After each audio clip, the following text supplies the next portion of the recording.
Welcome, students. Today, we are diving into the fascinating world of cells, the fundamental units of life, in our chapter, Cell, the Unit of Life. Specifically, we'll explore how organisms showcase incredible variety in cell number, shape, and size. From tiny bacteria to giant trees, every living thing is built from cells, but these cells are far from identical. Join us on this journey as we uncover the secrets behind this cellular diversity, starting with the basics and moving towards advanced concepts. Let's begin. Ready to explore the basics? In our easy level, we'll understand the fundamental differences in cells that make life so diverse. Let's start with cell number. Organisms can be broadly classified into two groups. Unicellular organisms are made up of just a single cell.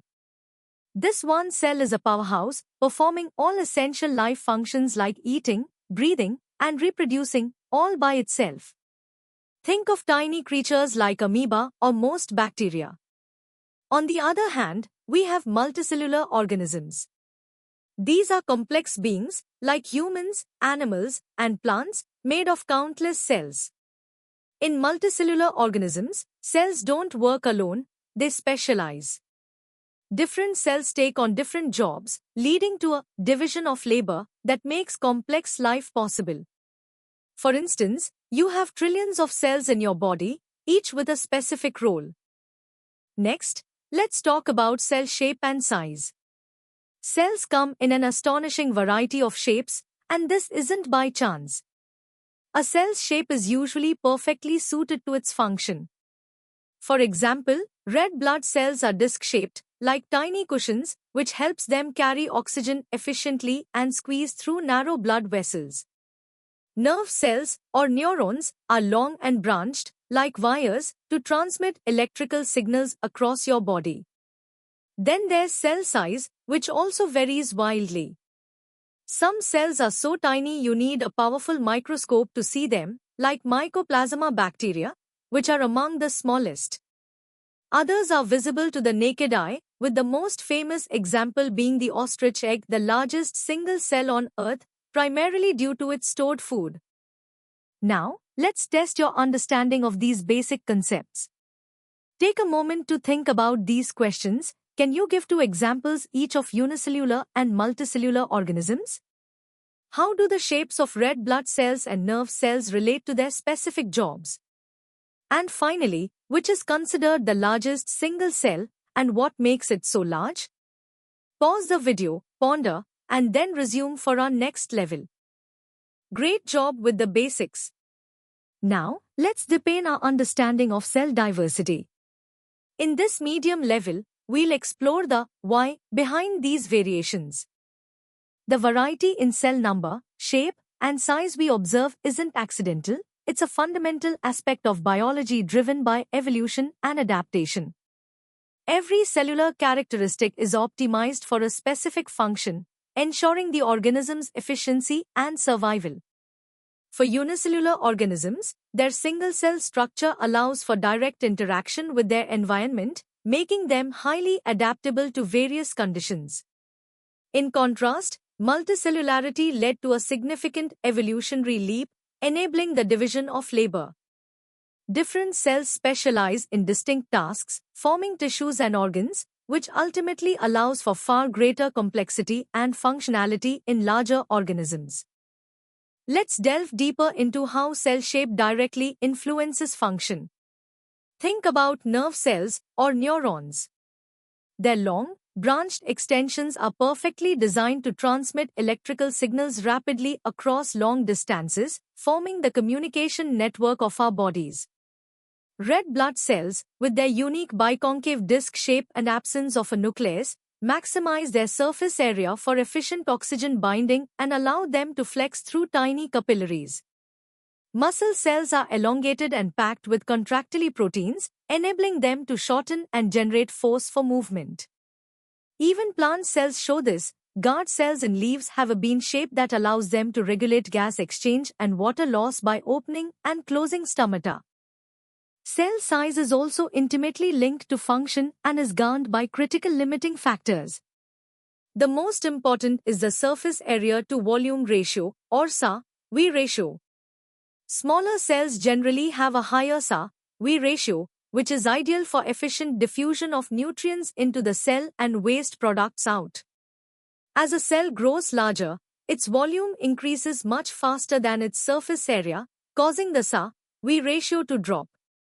This makes diffusion less efficient, limiting how large most cells can become. Additionally, the nucleus can only effectively control a certain amount of cytoplasm. While nerve cells can be very long, they maintain a small diameter. The ostrich egg, though large, is mostly stored yolk, with the active cytoplasm forming a thin, efficient layer. Time to challenge your understanding with some medium-level questions.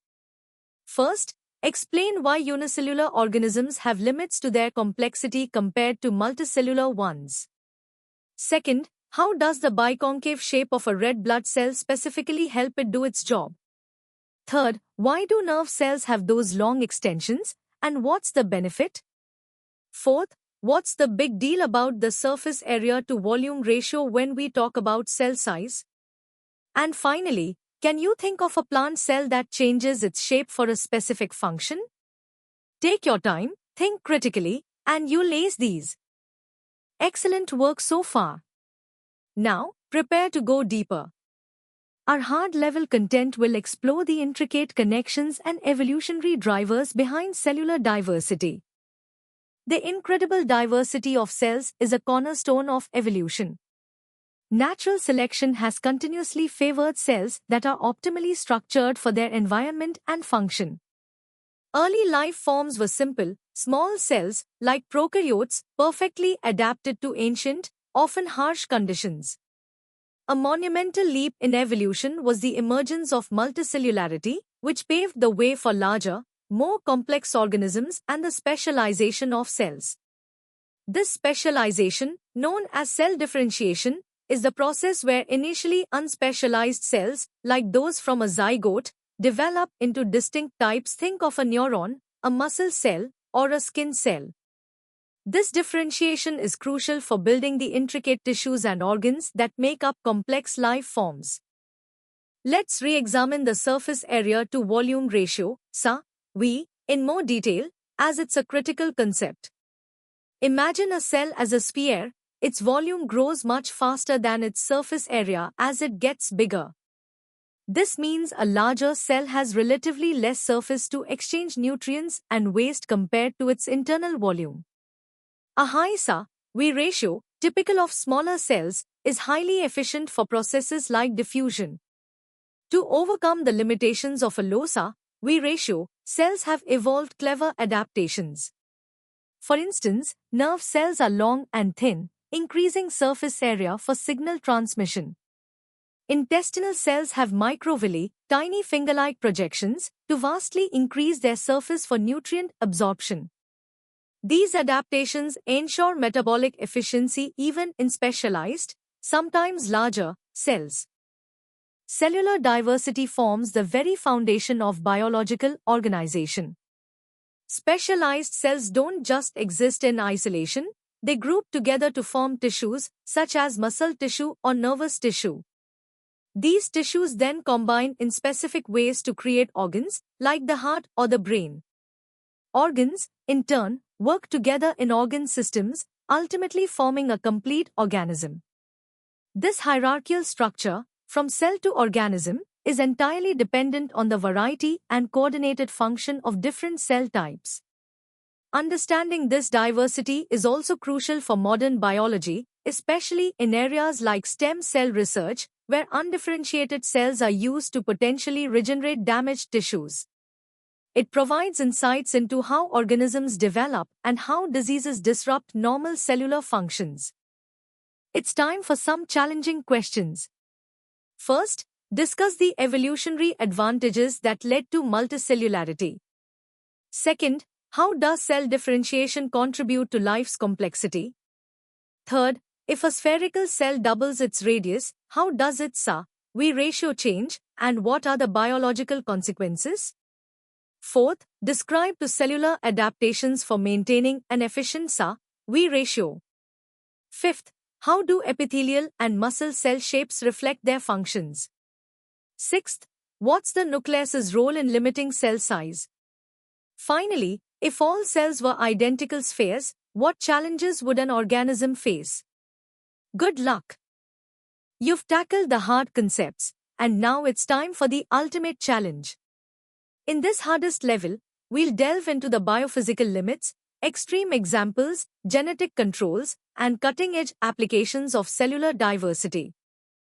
Let's explore the biophysical constraints that dictate cell size.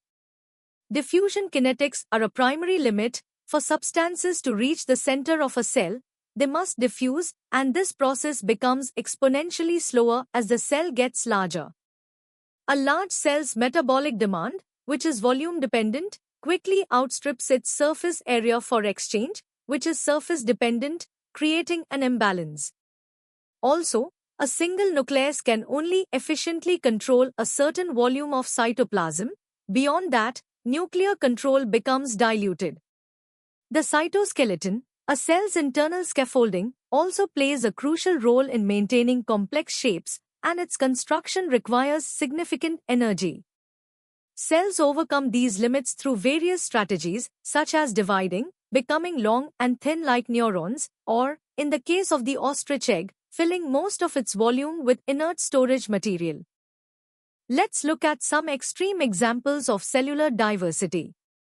Mycoplasma genitalium barely 0.1 micrometers, represents the absolute lower limit for a free-living cell, showcasing minimal machinery for survival. At the other end, human neurons can be over a meter long, like the sciatic nerve, allowing rapid signal transmission over vast distances. The giant axon of a squid, up to a millimeter in diameter, is another stunning example of specialized morphology for speed. Then there's Acetabularia a single-celled alga several centimeters long, demonstrating a single nucleus's remarkable control over a large cytoplasm. And Chaos carolinens a giant amoeba, can be macroscopic, often becoming multinucleated to manage its large volume. These examples highlight diverse strategies cells employ to function at various scales. Cell morphology isn't arbitrary, it's meticulously controlled by genetic, epigenetic, and environmental factors. Gene expression is key. Specific genes activate or repress the production of proteins that build the cytoskeleton, cell adhesion molecules, and enzymes that shape the cell.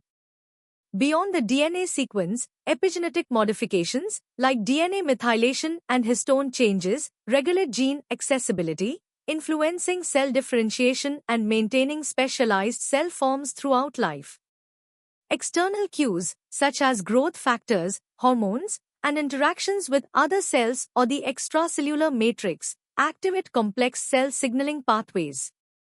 These pathways, in turn, fine-tune cytoskeletal dynamics, gene expression, and adhesion, sculpting the cell's form during development and in response to its surroundings. This intricate interplay ensures cells adopt precisely the right shape and size for their specialized functions. Understanding cellular diversity has profound implications for biomedical science and biotechnology. In regenerative medicine, stem cell research harnesses the ability of undifferentiated cells to specialize, offering hope for repairing damaged tissues and organs. Tissue engineering builds on this, aiming to create functional tissues and organs from cultured cells for transplantation or drug testing.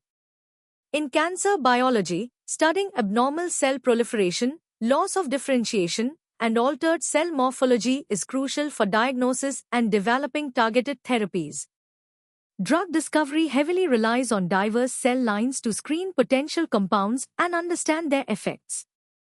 Moreover, synthetic biology and bioengineering are now designing cells with novel functions, from producing biofuels to acting as biosensors, by leveraging our knowledge of how cells naturally vary and adapt. Let's tackle the first 5 hardest questions. First, discuss how nuclear cytoplasmic ratio and diffusion kinetics fundamentally limit cell size, and provide an example of how cells overcome this. Second, Compare *acetabularia** and *chaos carolinans** S strategies for large single-cell functionality. Third, explain epigenetics' role in maintaining distinct cell shapes and functions. Fourth, how do external signaling pathways influence genetic programming for cell morphology? Fifth, describe how cytoskeletal dynamics link to cell shape maintenance and change. Think deeply, these require comprehensive answers. Now for the remaining 5 hardest questions. Sixth, in tissue engineering, why is understanding cell diversity crucial for creating functional human tissues? Seventh, discuss the implications of abnormal cell morphology and uncontrolled proliferation in cancer development and metastasis. Eighth, propose a hypothetical scenario where altering an intestinal epithelial cell Sa/V ratio leads to advantage or disadvantage. Ninth, how might synthetic biology use cellular diversity principles to create novel biological systems? Finally, critically analyze the statement, the ostrich egg has the lowest Sa/V ratio, making it metabolically inefficient. Is this accurate? Justify your answer. Good luck with these thought-provoking challenges. And that brings us to the end of our deep dive into the fascinating world of cellular diversity. We've journeyed from the basic differences in cell number, shape, and size, all the way to their intricate genetic controls and profound biomedical applications. We hope you've gained a richer appreciation for the incredible variety that exists at the cellular level. For more such engaging and in-depth educational content, make sure to visit synapse.omaps.in. Don't forget to subscribe to our channel for regular updates and to continue your learning journey with us. Keep exploring, keep questioning, and keep learning. See you in the next session.